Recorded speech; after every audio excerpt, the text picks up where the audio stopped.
Hello बच्चों, आज हम लोग अल्कीन करेंगे।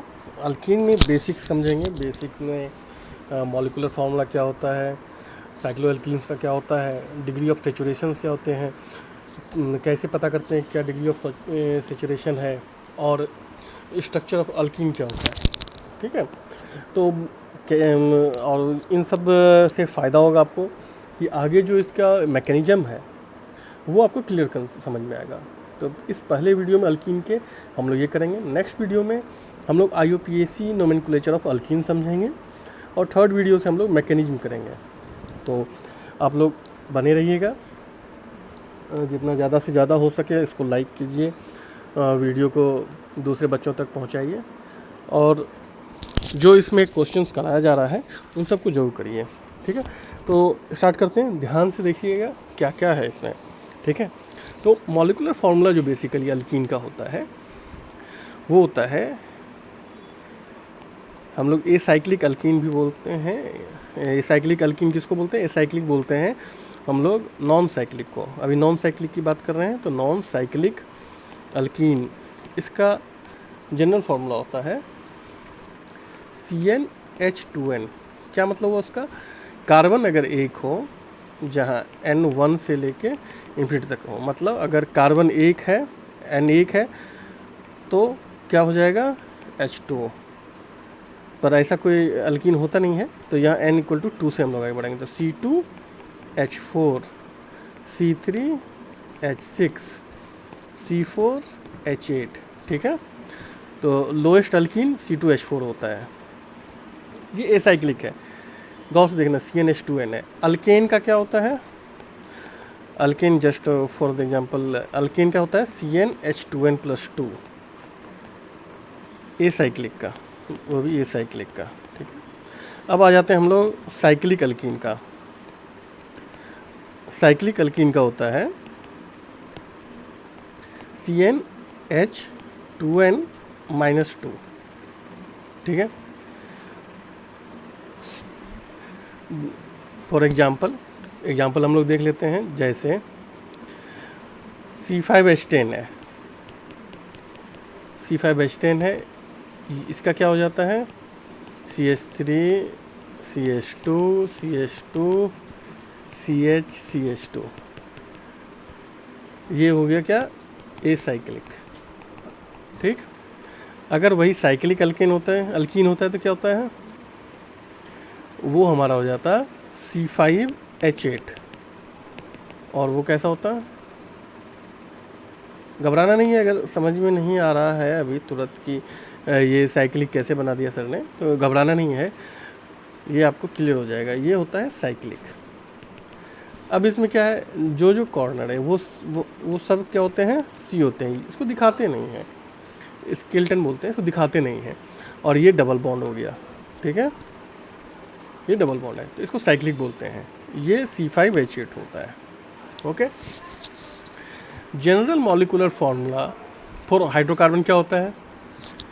CnH2n+2। किसी भी हाइड्रोकार्बन का जनरल मॉलिक्यूलर फार्मूला हम लोग करते हैं CnH2n+2। ठीक है, minus 2 hydrogen for every pi bond और रिंग इन द मॉलिक्यूल। क्या मतलब हुआ इसका? ये क्या है? जनरल फार्मूला है। जनरल फार्मूला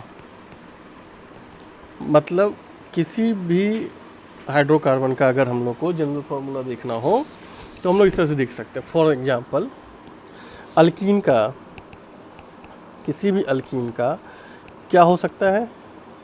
अल्कीन में कितने बॉन्ड होंगे? अगर सिर्फ सिंगल बॉन्ड वाला अल्कीन हो तो उसमें एक ही बॉन्ड होगा, डबल पाई बॉन्ड, एक ही पाई बॉन्ड होगा। तो उसके लिए हम लोग 2 हाइड्रोजन उसमें से माइनस करेंगे। जनरल फार्मूला क्या होता है? CnH2n+2 और 2 हाइड्रोजन माइनस करते हैं उसके लिए, पाई बॉन्ड के लिए, तो ये हो जाएगा CnH2n। ठीक है, अल्काइन हो अल्काइन में कितने होते हैं? पाई बॉन्ड, 2 पाई बॉन्ड होते हैं, तो कितने हाइड्रोजन माइनस करेंगे? 2 इंटू 2, 4 हाइड्रोजन बॉन्ड, तो कितना हो जाएगा? CnH2n-4। क्लियर है? ओके, समझ में आ रहा? गुड। अब डिग्री ऑफ सेचुरेशन किसको बोलते हैं? Degree of unsaturation, degree of unsaturation, degree of unsaturation किसको बोलते हैं? टोटल नंबर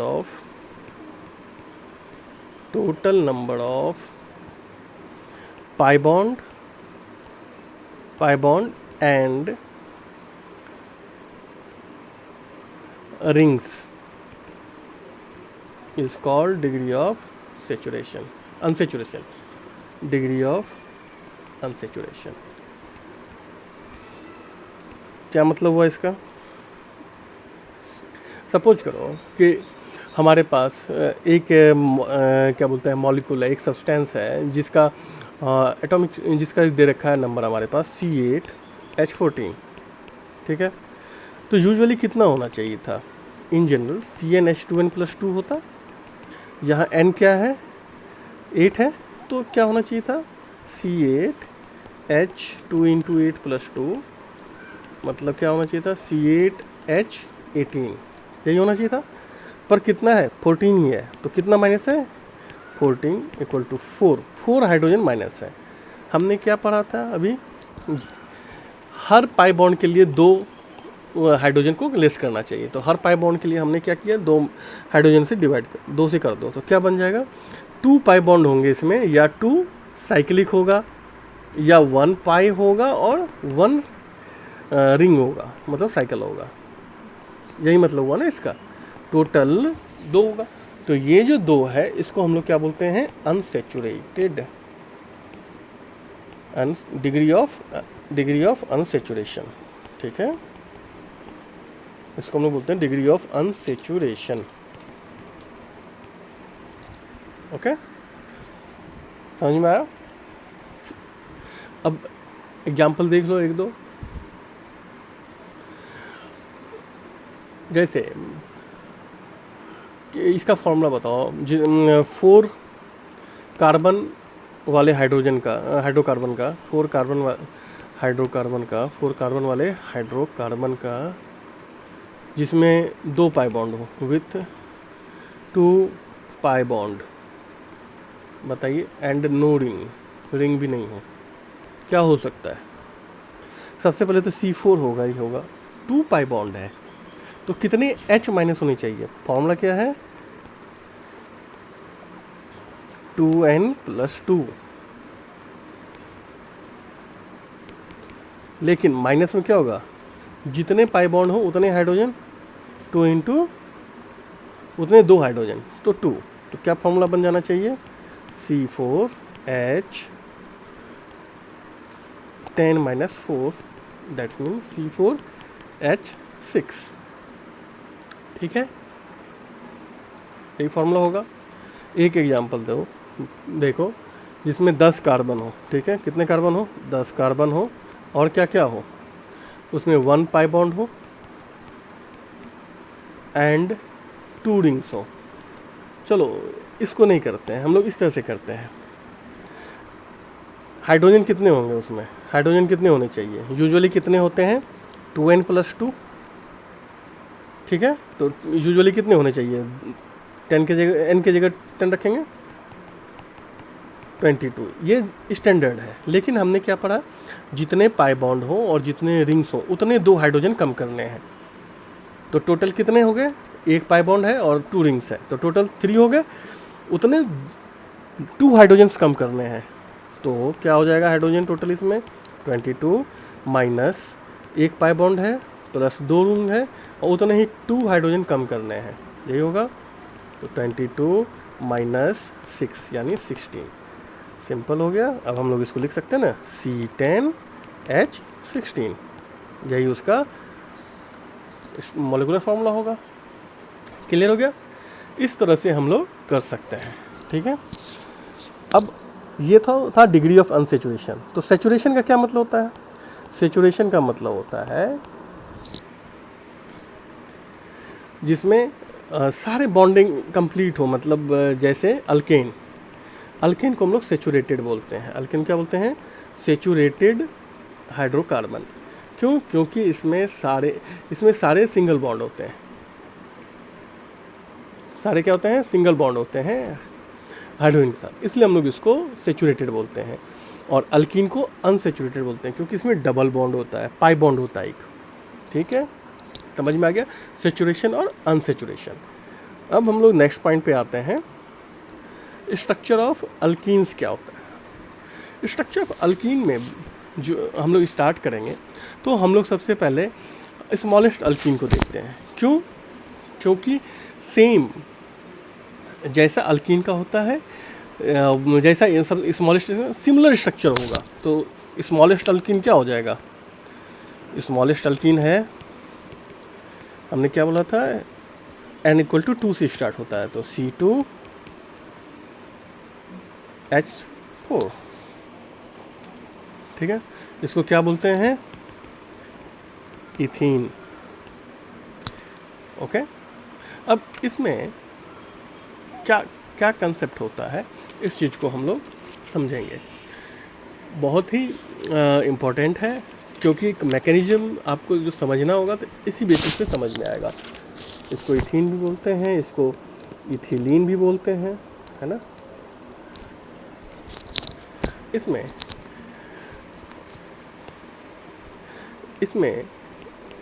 एक पाई बॉन्ड होता है, कार्बन और कार्बन एक पाई बॉन्ड और एक सिग्मा बॉन्ड से जुड़े होते हैं, 2 हाइड्रोजन सिग्मा बॉन्ड से जुड़ा होता है। अब सिग्मा और पाई बॉन्ड जो है आप लोग को बेसिकली याद करना पड़ेगा, एटॉमिक स्ट्रक्चर में पढ़ा होगा आपने। यहाँ पर हम लोग समझेंगे कैसे होता है। ठीक है, अब कार्बन कितने बॉन्ड बना रहा है? यहाँ पर देखो, कार्बन जो है 3 एटम के साथ बनाता है, 3 एटम्स के साथ बनाता है। पर कार्बन के पास कितने इलेक्ट्रॉन होते हैं आउटर सेल में? 4 इलेक्ट्रॉन्स होते हैं, है ना।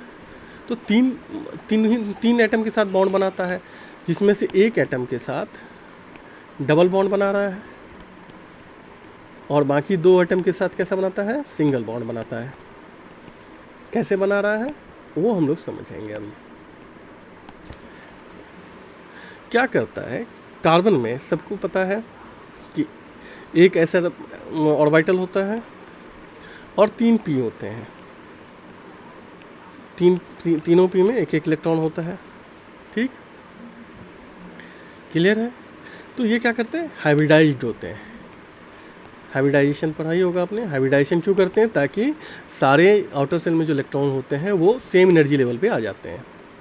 अभी तो पी का और एस का अलग अलग होता है, इसमें हाइब्रिडाइज होता है। पर हाइब्रिडाइज कैसे होता है? ये हाइब्रिडाइज होते हैं सिर्फ और सिर्फ 3 ऑर्बिटल इसके। ठीक है, ये तीनों और हाइब्रिडाइज होते हैं और फॉर्म क्या कर देते हैं? sp2। तो 3 sp2 और हाइब्रिडाइज ऑर्बिटल होते हैं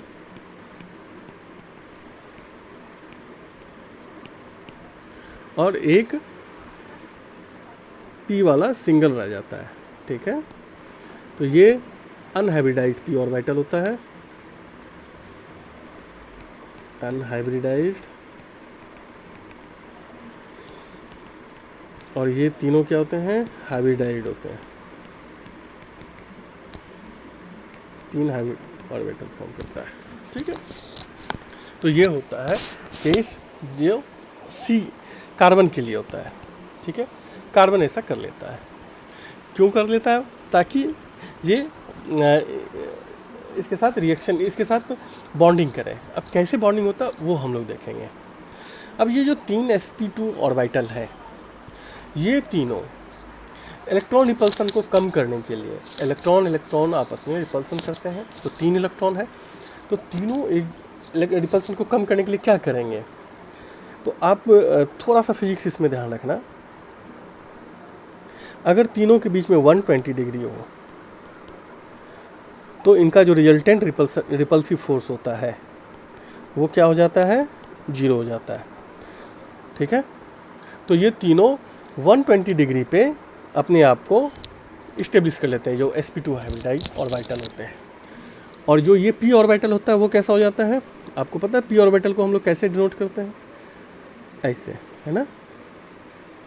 तो ये छोटा ग्लोब और ये बड़ा ग्लोब, तो ये इस तरह से होता है, और ये तीनों प्लेन में आ जाते हैं। तो यहाँ पर एक ऐसे और एक छोटा ग्लोब। तो अभी हम लोग सिर्फ बड़े ग्लोब को दिखाएंगे, नीचे वाले ग्लोब को नहीं दिखाएंगे, समझ में नहीं आएगा उसके लिए। तो अगर हम लोग इस चीज़ को ठीक से देखें तो जो sp2 ऑर्बिटल होते हैं, टॉप व्यू अगर हम लोग देखते हैं तो ऊपर से ये हमें p वाला दिखेगा, और ये ऐसे दिखेगा, ये ऐसा दिखेगा, और ये ऐसा दिखता है, ठीक है। तो ये एंगल क्या होता है 120 डिग्री। और ये क्या है sp2 हाइब्रिडाइड, ये sp2 हाइब्रिडाइड, sp2 हाइब्रिडाइड। और ये क्या है, ये होता है हमारा p ऑर्बिटल का इलेक्ट्रॉन। तो ये अभी बात हम लोग कर रहे हैं कार्बन के लिए, है ना, in the case of hybridization. ये अनहाइब्रिड होता है और ये तीनों हाइब्रिडाइज्ड होते हैं, ओके। अब दिख ही रहा है, क्लियर है। अब ये कैसे रिएक्शन करते हैं, अब दो कार्बन जब आमने सामने आते हैं, अब देखो बहुत ही इम्पोर्टेंट है। अब क्या होता है, C2H6 है, C2H6 में क्लियरली आप समझने की कोशिश करेंगे, C2H6 है तो CH3 CH2 C2H4 है, sorry, CH2 double bond CH2 होगा, दैट्स मीन C और C ऐसे, और H इसके साथ ऐसे बनेगा। एक्चुअली में कैसा बनता है बॉन्डिंग, वो हम लोग समझने की कोशिश करो, ठीक है। ये C है और इसका 3 sp2 इलेक्ट्रॉन जो होता है, sp2 हाइब्रिड इलेक्ट्रॉन ऐसा होता है, ठीक है। और जो दो इसके साथ p होता है वो इस तरह से, एक इसके साथ और दूसरा अब हम लोग इसके साथ फॉर्म करेंगे सिमिलरली, सॉरी,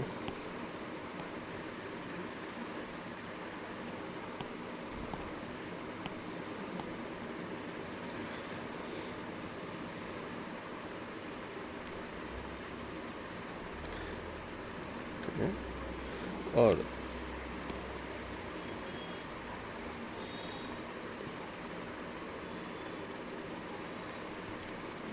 तो ये प्लेन के ऊपर और प्लेन के नीचे जा रहा है। तो जब ये आपस में इकट्ठा होता है और साथ में यहाँ पे हाइड्रोजन के साथ ये बॉन्ड बना लेता है, यहाँ पे हाइड्रोजन के साथ बॉन्ड बना रहा है, हाइड्रोजन के साथ और ये हाइड्रोजन के साथ, ठीक है। तो ये हाइड्रोजन है, यहाँ भी हाइड्रोजन है, हाइड्रोजन है, हाइड्रोजन है, और ये ब्लू वाला जितना भी है वो क्या है sp2 हाइब्रिडाइज्ड है, sp2 हाइब्रिडाइज्ड है। और जो ब्लैक वाला है वो क्या है, वो हमारा p बॉन्ड है, p ऑर्बिटल है। तो जब ये आपस में नज़दीक आते हैं और फॉर्मेशन होता है तो ये कुछ इस तरह का फॉर्मेशन होता है, गौर से देखना, सॉरी हम लोगों ने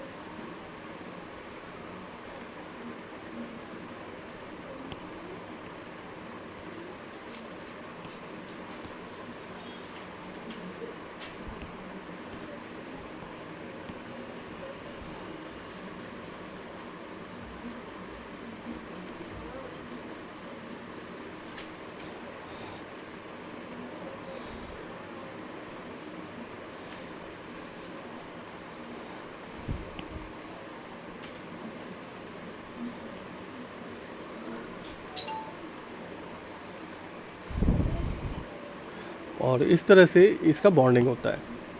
तो ये जो बॉन्डिंग है हाइड्रोजन के साथ होता है, ये हाइड्रोजन के साथ होता है, ये भी हाइड्रोजन के साथ होता है, ये भी यहाँ हाइड्रोजन के साथ होता है, और बाकी जो इलेक्ट्रॉन्स हैं वो इस तरह से बॉन्ड करते हैं। अब हम लोग देखेंगे कि ये जो है ये पाई बॉन्ड होता है, ये जो फॉर्मेशन हुआ ये पाई बॉन्ड फॉर्म करता है। तो आप देख ही सकते हो कि जो इलेक्ट्रॉन है ऊपर और नीचे यहाँ पर, और यहाँ ये जो बॉन्डिंग है वो ये कम्प्लीटली सिग्मा बॉन्ड होता है, ठीक है। ये भी पाई बॉन्ड हो जाता है,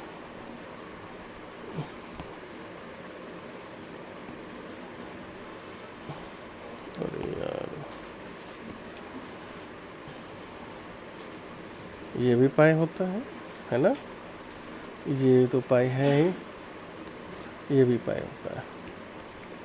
तो पाई बॉन्ड आप देख रहे हो कि ऊपर और नीचे इस तरह से रहता है, और बीच में सिग्मा बॉन्ड होता है। तो सिग्मा बॉन्ड काफ़ी स्ट्रॉन्ग बॉन्ड होता है और पाई बॉन्ड वीक बॉन्ड होता है। तो पाई बॉन्ड क्या होता है, वीक बॉन्ड होता है, and sigma bond strong bond होता है। क्यों पाई बॉन्ड वीक बॉन्ड होता है, क्योंकि यहाँ पे इलेक्ट्रॉन देखो, इलेक्ट्रॉन एक जगह पे है नहीं, इलेक्ट्रॉन का एरिया काफ़ी ज़्यादा हो जाता है, ठीक है।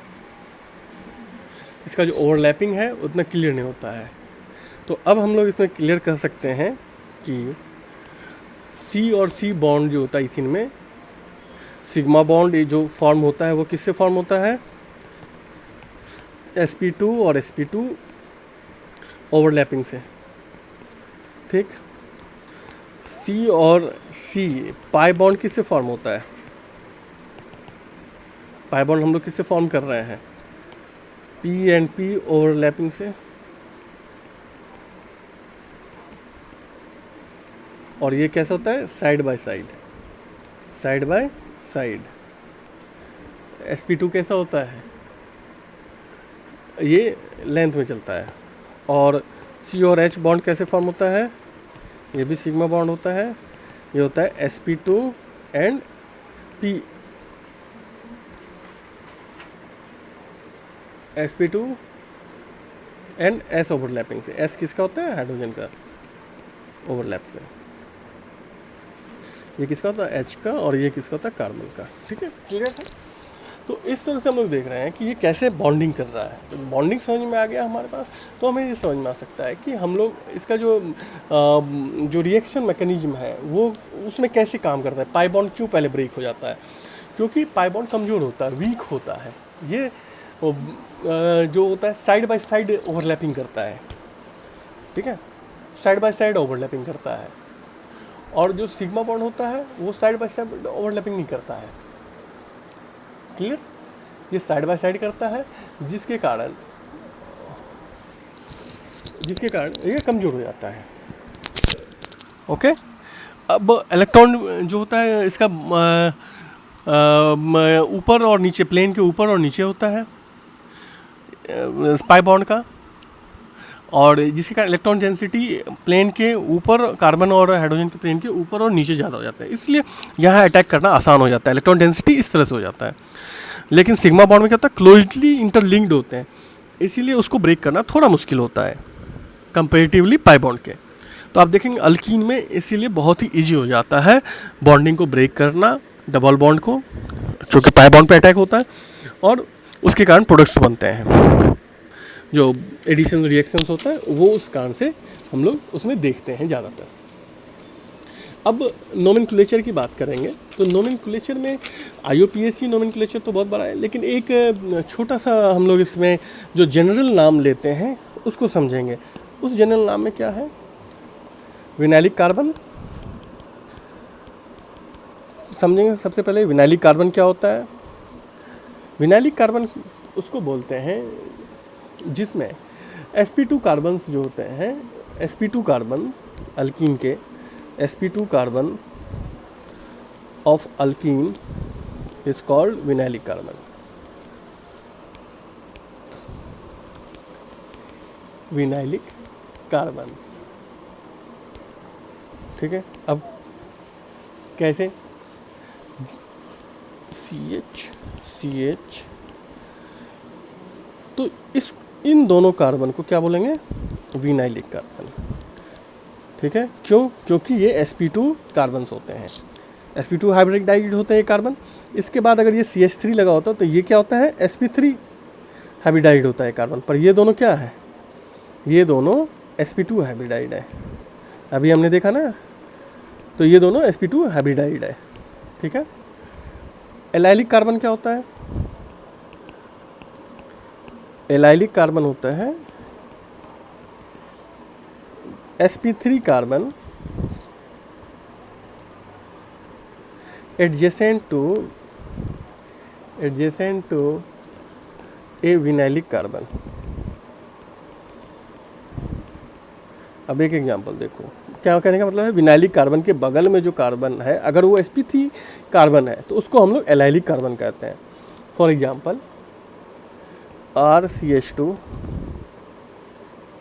Dash CH double bond CH dash CH2R। ठीक है, अगर ये है तो ये दोनों क्या हो जाएगा, ये दोनों विनाइलिक कार्बन हो जाएगा। ठीक है, अब इसको देखो, ये कार्बन क्या है, ये sp3 है और बगल में किसके है, विनाइलिक कार्बन के, तो ये क्या हो जाएगा, एलाइलिक। ठीक है, इसको भी देखो, ये भी क्या है, sp3 है, बगल में किसके है, विनाइलिक के, तो ये भी क्या हो जाएगा, एलाइलिक। तो इस तरह से हम लोग विनाइलिक और एलाइलिक कार्बन समझ सकते हैं। अब जब विनाइलिक और एलाइलिक समझ गए तो विनाइल ग्रुप भी हम लोग समझ सकते हैं, क्लियर हो जाना चाहिए इससे। क्या होगा विनाइल ग्रुप, सिंपल है, CH2 डबल बॉन्ड CH और ये, तो इस ग्रुप को हम लोग विनाइल ग्रुप बोलते हैं। यहाँ पे कुछ भी हो सकता है, अल्कोहल हो सकता है, क्लोराइड हो सकता है, कुछ भी हो सकता है। फॉर एग्जांपल एक एग्जांपल देख लेंगे हम लोग, CH2 CH Cl, इसको क्या बोलते हैं, विनाइल क्लोराइड। ठीक है, उसी तरह एलाइल ग्रुप होता है,